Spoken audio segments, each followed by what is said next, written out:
Chapitre continuité et convexité. Déterminer la convexité de la fonction connaissant la dérivée seconde. La fonction f est définie et deux fois dérivable sur moins 1, 5. On donne ci-dessous la représentation graphique de la dérivée seconde de f. Étudier la convexité de f et préciser les abscisses des points d'inflexion. Rappel.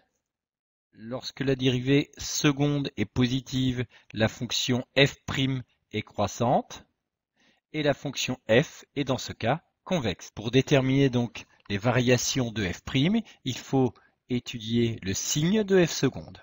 Graphiquement, on donne ici la courbe représentant la fonction f seconde. On va donc devoir, dans l'ordre, construire le tableau de signes de f seconde. On en déduira les variations de f' et donc la convexité de f. La courbe représentant f seconde est au-dessus de l'axe abscisse sur moins 1, 1 et sur 3, 5.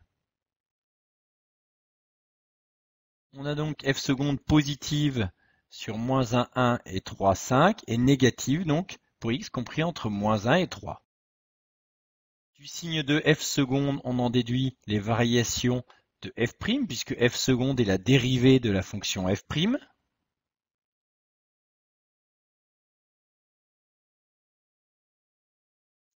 Ce qui permet de déterminer la convexité de f. Quand f' est croissante, la fonction est convexe, concave quand f' est décroissante et convexe à nouveau quand f est croissante.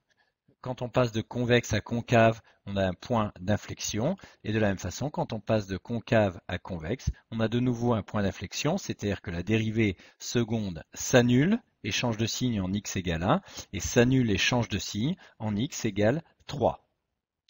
Ou encore, les variations de la fonction f' changent en x égale 1 et en x égale 3.